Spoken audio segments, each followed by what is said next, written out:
So why does this reconstruction of Nefertiti look like a sun-bleached post-op Kardashian? Well, this reconstruction of Nefertiti was carried out by paleo artist Elisabeth Daynes with the goal of combining the famed Berlin bust and the mummy KV-35 younger lady discovered in the Valley of the Kings tomb number 35.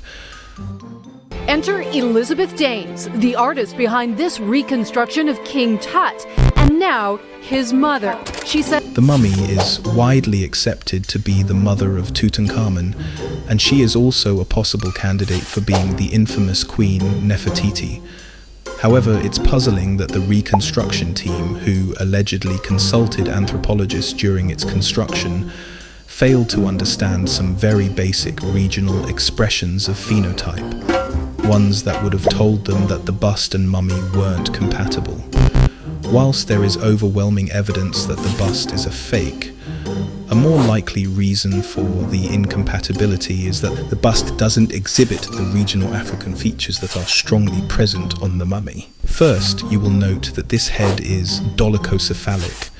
Dolichocephaly is a long-headed trait, widespread amongst a majority of indigenous Africans, some South Indians and also Melanesians, but it's extremely rare amongst Eurasian peoples. Next, you will note the strong zygomatic projection coupled with a mildly prognathic jawline. These are also African traits, with most Africans exhibiting slight projection and visible convexity on their frontal cheek area, whilst a flat or often concave frontal zygomatic structure is most common amongst Eurasians. This is the reason it looks like the Eurocentric reconstruction has experienced some kind of low-cost collagen injection. Whilst these same traits on Africans are so widespread, they normally go unnoticed. Finally, you will observe the extended aveolar region, which in the effort to keep the top lip of the reconstruction modest has inadvertently given it an unnatural and gormless expression.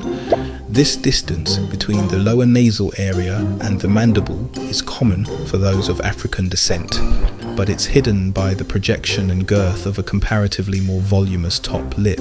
Note these images of regional Africans exhibiting all of the mentioned traits in an entirely natural manner.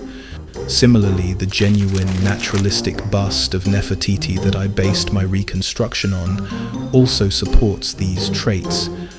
Even this alternative reconstruction and this stele of Nefertiti don't hesitate to portray the fullness of these African characteristics. Due to Africa's phenotypic diversity, none of these singular traits can wholly define all indigenous Africans.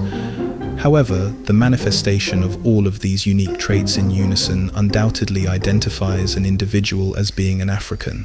Ultimately, you can't just plonk Eurasian features on an African body and expect it to look, well, normal. So if, like me, you experience an unfortunate bout of nausea coupled with uncanny valley when looking at this reconstruction, I hope that you now know the reason why.